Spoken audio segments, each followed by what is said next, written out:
Bom, o primeiro tipo de loop que eu vou explicar é o while.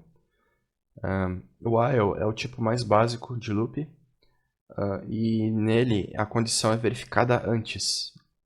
E só depois que eu verifiquei a condição é o código executado. Então, se a minha condição aqui já for satisfeita logo de cara, pode ser que meu código nem seja executado, tá? Isso também acontece para outros, que é o caso do for e do for each. O do while é um pouco diferente, a gente vai ver daqui a pouco. Mas, basicamente, esse é o fluxo que eu já expliquei. Então, a gente tem aqui algum código acontecendo antes, uma condição que é verificada, um código que é executado se a condição não for satisfeita, e aí depois um código que eu vou continuar o meu programa. O while normalmente é usado para fazer comparação de verdadeiro ou falso, mas como ele é bem básico, a gente também consegue usar ele para outros, para substituir o for ou o for each, por exemplo.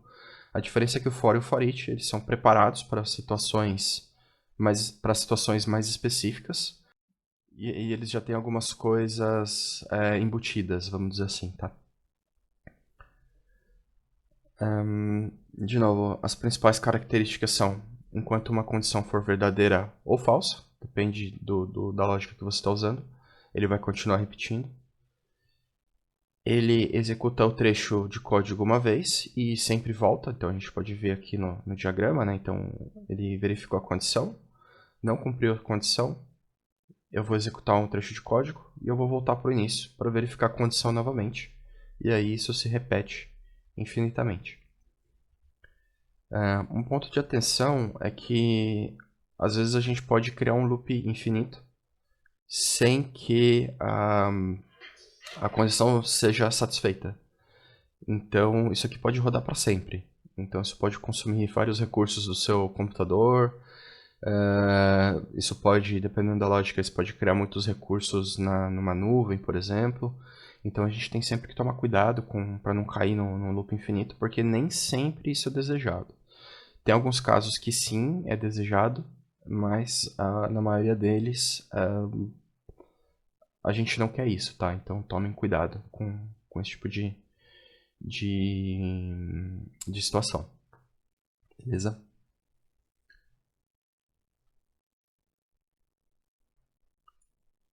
Então agora vamos para demo do while. Bom, eu já tenho o meu VS Code preparado aqui. Não é nada demais, é só uma pasta. Eu vou criar uma aplicação em C# para a gente fazer os testes. Então vamos lá, .NET New console -m, e aí eu vou chamar o projeto de while. Então, projetinho criado. A gente já tem aqui um Hello World, vamos só rodar ele para ver se está tudo funcionando. Opa, esqueci de entrar na pasta.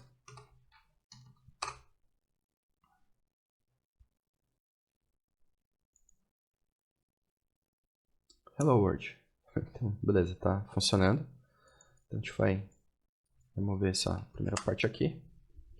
O console WriteLine a gente pode manter, mas a gente vai substituir o conteúdo aqui de dentro.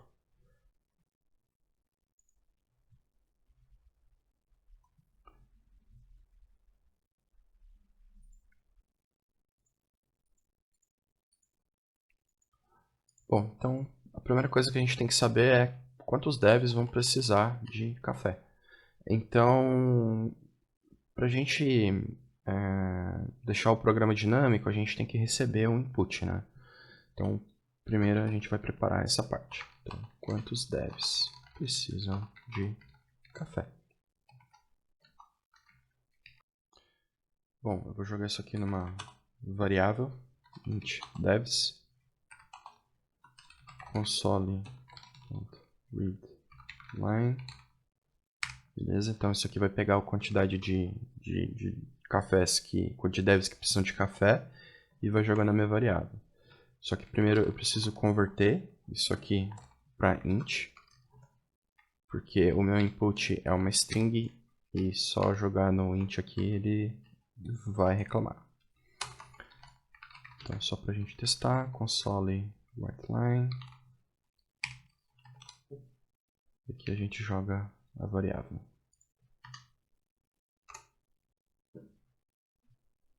Então, aqui ele está perguntando quantos devs precisam de café. Eu vou dizer aqui 6. Beleza? Printou 6 aqui. Então, tá funcionando. Tá, pelo menos a variável ele está pegando aqui. Então, agora, lembra que a gente... Deixa eu voltar aqui para a pagininha com os nossos requisitos.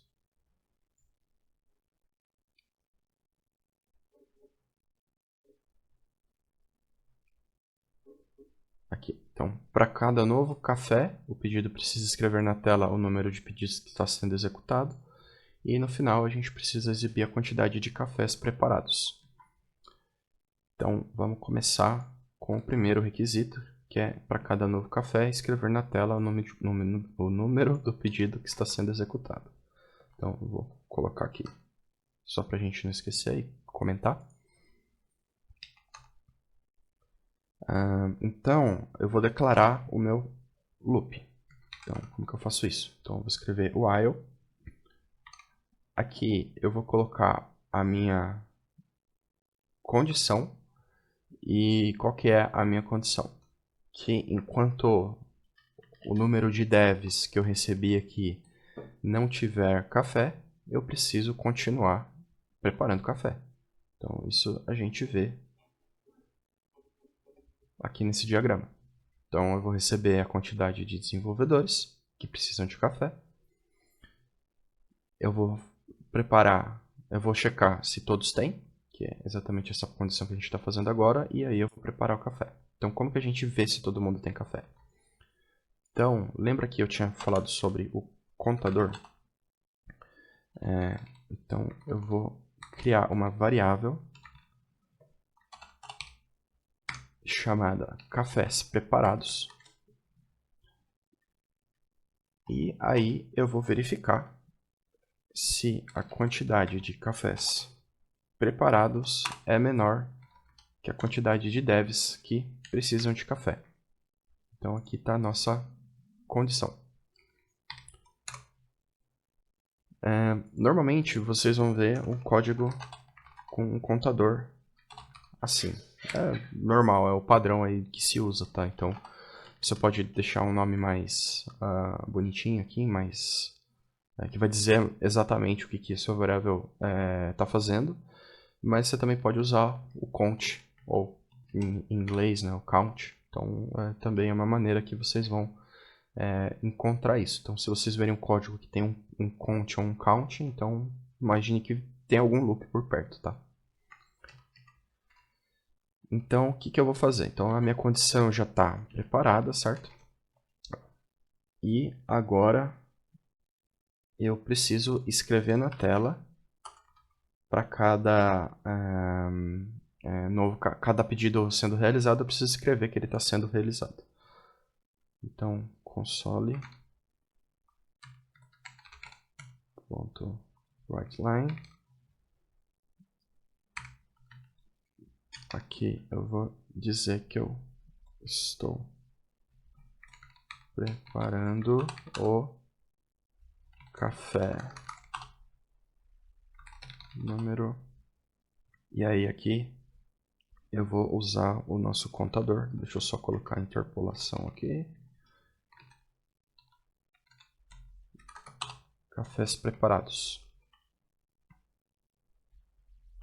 Certo? Se eu rodar isso, o que vai acontecer? Então eu vou pegar a quantidade de cafés necessários.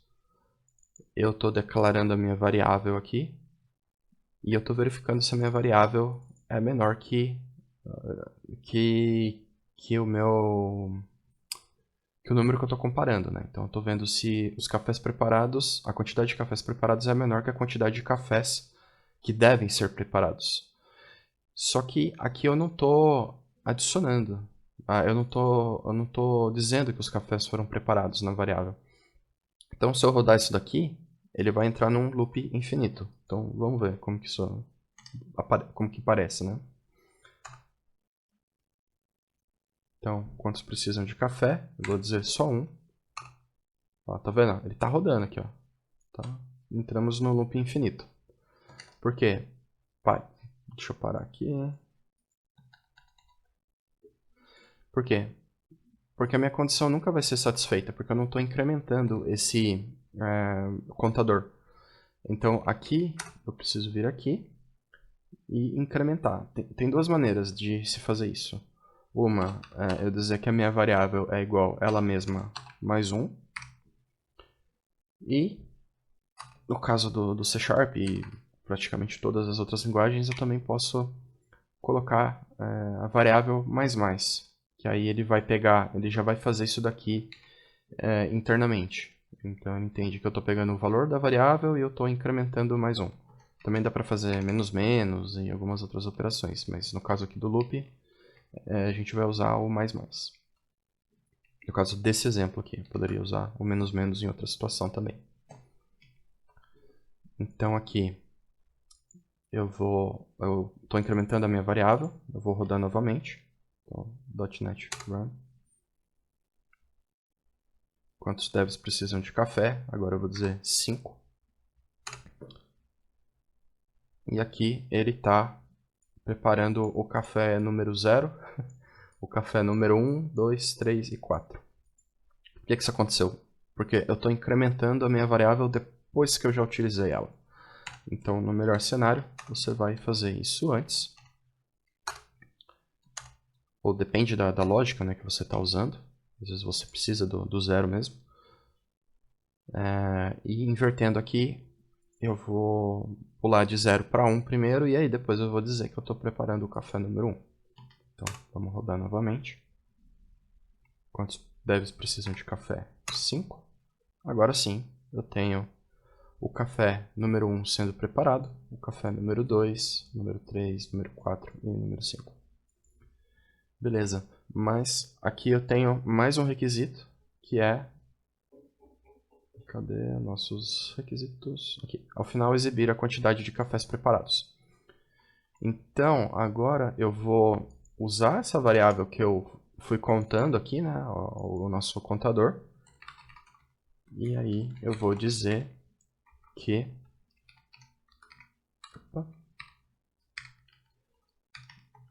o total de cafés preparados foi... De novo, vamos usar a interpolação aqui. Cafés preparados. Então, vamos rodar novamente. Quantos devs precisam de café? 5. Então, o total de cafés preparados foi 5. Mas 5 eu poderia fazer manualmente, né? Igual a gente viu lá no blog. Vamos fazer um número bem grande, então. Imagina que a gente está com a nossa lojinha online. Agora eu preciso de 1000 pedidos. 1000 cafés.